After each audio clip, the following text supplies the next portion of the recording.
Em nosso estudo de hoje, a lição 71 do livro Segue-me, que tem como título Direito. E qualquer que tiver dado só que seja um copo d'água frio a um desses pequenos, como meu discípulo, em verdade vos digo que de modo algum perderá o seu galardão. Jesus no Evangelho de Mateus, capítulo 10, versículo 42. Dever cumprido é a raiz do direito conquistado. Entretanto, em todas as circunstâncias da vida, identificamos os mais diferentes direitos. Tens o direito de pedir, onde empresta generosidade e colaboração, mas desconheces até que ponto as tuas solicitações são capazes de tisnar as fontes de espontaneidade ou podar os interesses alheios. Usufruis o direito de advertir nos setores que trazem o encargo de ensinar. Contudo, é preciso hajas adquirido imenso patrimônio de amor para que a tua correção não se transforme em ofensa ou desencorajamento nos outros. Guardas o direito de analisar, todavia, se ainda não entesouraste bastante experiência para compreender, é possível que a observação exagerada leve-te à secura. Detens o direito de corrigir construtivamente na esfera das responsabilidades pessoais que te honorificam a vida, no entanto, por mais que a verdade brilhe-te no verbo, se te falta bondade para acalentar a esperança, a tua palavra erguer-se-á por martelo endereçado à destruição. Dispões do direito de reclamar onde empregas a tua parcela de esforço no levantamento do bem de todos, mas ignoras o limite depois do qual as tuas reivindicações são suscetíveis de ferir esse ou aquele companheiro em posição mais desvantajosa que a tua. Em todo tempo e em qualquer parte, porém, desfrutamos do direito maior de todos, aquele que nunca nos frustra as possibilidades de melhoria e que sempre nos abre as portas da felicidade na conveniência uns com os outros, aquele cujo exercício jamais lesaremos a quem quer que seja, o direito que nomearemos como sendo para todos nós, os filhos de Deus, o privilégio de servir. É claro que Emmanuel, no texto de hoje, ele dá uma visão diferenciada do direito, diferenciada da visão que a gente tem aqui na Terra. Porque o que é o direito aqui na Terra? Vai ser aquele conjunto de leis estabelecidas para poder solucionar conflitos. A gente vai ter leis aí que são tão naturais, né, que você não precisa nem colocar por escrito. Mas tem outras que, por ainda não ter a adesão, né, pelo menos de uma maioria, precisam ser estabelecidas para estabelecer sanções, obrigar a pessoa a cumprir mesmo. E aí o direito fica nesse cenário de sempre ter duas partes e ter um direito que está sendo discutido. Quando vai fazer o estudo do Evangelho, o Emmanuel começa pegando o versículo do Evangelho de Mateus e que Jesus só lembra que aquele que pelo menos um copo d'água tiver dado às pessoas, né, em verdade ele está dizendo que não vai perder o seu galardão. Em outro momento ele diz também que quando estiver fazendo a qualquer outra pessoa, é a ele que está fazendo. Aí o Emmanuel começa assim, olha a visão de direito completamente diferente para a gente. Né? Essa frase deveria ser escrita em letra garrafal, né? Dever cumprido é a raiz do direito conquistado. Eu só tenho direito conquistado mesmo quando eu cumpro os meus deveres aqui no campo da minha consciência. É a raiz, é a base de todo o direito conquistado. Entretanto, ele vem chamar a atenção de outros direitos. E a gente vai falar assim, ele poderia falar aqui do direito civil, do direito penal, do direito tributário, do direito comercial, esses ramos do direito.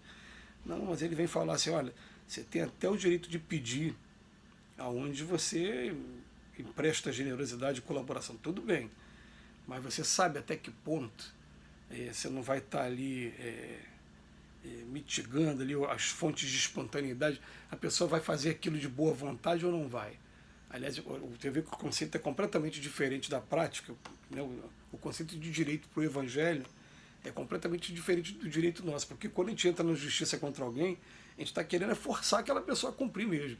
Você parte do princípio que já esgotou todas as formas de composição, não deu certo, você procurou o Estado para poder resolver o seu problema.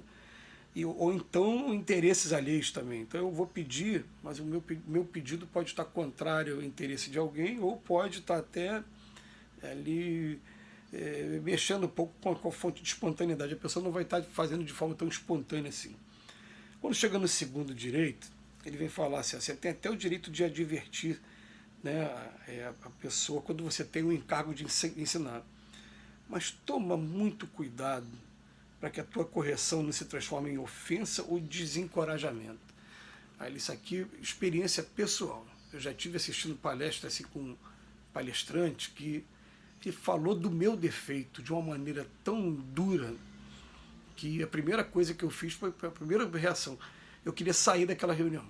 Né? Eu não achei legal a maneira como ele falou. Dá vontade até de desistir também, chegou a dar vontade de desistir. E depois encontrei com um outro amigo que também se sentiu ofendido nos mesmos termos, e ele falou assim, poxa, pior que eu conheço esse palestrante, o problema dele é esse, eu nunca fiz isso que ele está falando. E até eu me lembro até qual foi o problema. Eu conheço ele desde novo, e ele brigava com todo mundo, arrumava briga com todo mundo, saía no tapa, fazia, acontecia. Eu nunca briguei com ele, o meu defeito não foi esse. Né? Então, quer dizer, a gente tem que tomar muito cuidado como a gente vai falar a coisa, porque de uma maneira como você vai falar, você pode ou ofender a pessoa ou desencorajar mesmo. Falar, fica aí, vocês aí que eu vou continuar fazendo o que eu sou mesmo, né, do meu jeito, viver do meu jeito. Aí depois ele fala, eu guardo o direito de analisar tudo que eu puder também. Todavia, se eu ainda não tiver ainda bastante experiência para compreender, é possível que a observação exagerada leve-te à secura também. Está no mesmo nível de interpretação do anterior. Né?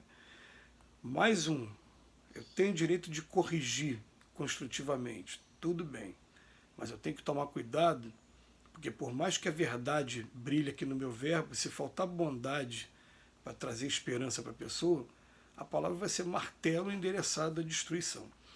E é interessante que a gente tem uma tendência a conversar com as pessoas assim, né?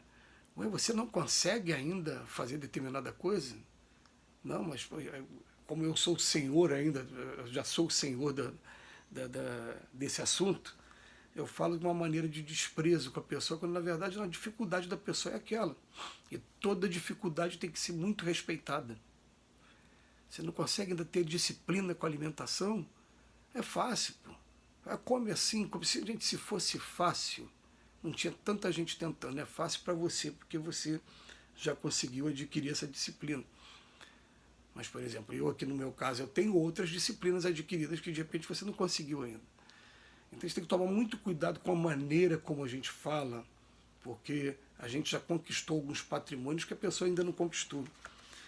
E depois ele fala assim, a gente também tem o direito de reclamar, mas a gente ignora o limite depois, né, do qual tuas reivindicações são suscetíveis de ferir esse ou aquele companheiro em posição mais desvantajosa que a tua. Tem que tomar muito cuidado também com isso, também essa é questão de caridade. Você vai reclamar que você não está tendo mais a mesa farta como você tinha antes, mas você está reclamando com uma pessoa que nem a mesa ele está tendo. Então você vai estar ferindo mesmo demais as pessoas. A gente tem que tomar muito cuidado nesse exercício do direito quando se trata de estudo do Evangelho. E o Emmanuel fala assim, o direito que a gente tem, que esse é inviolável, é a gente reconhecer aqui filho de Deus e ter o privilégio de servir. Olha só, gente. Isso aqui qualquer outra pessoa, doutor do direito, transformaria em dever. Ele está falando de direito. Na verdade, é um privilégio para a gente poder servir. Todas as vezes que a gente sai para fazer qualquer atividade, eu estou me preparando agora, né, vou sair agora para estar fazendo uma visita a uma pessoa que está doente. É um privilégio de servir, então eu vou estar agradecendo o direito que eu tenho de me levantar, de levar o meu Evangelho segundo o Espiritismo para uma casa de uma pessoa, ali, né, dar um passe. No final, ela sempre também arruma um jeito de ter um bolo, que ela acaba querendo que a gente tome lá o café com bolo, lá alguma coisa de manhã, mas é um direito que eu estou tendo, o privilégio de servir. É toda uma reformulação do conceito de direito que vale bastante a pena a gente estar sempre meditando. E a gente agradece mais uma vez a Emmanuel, Que Jesus nos abençoe hoje e sempre.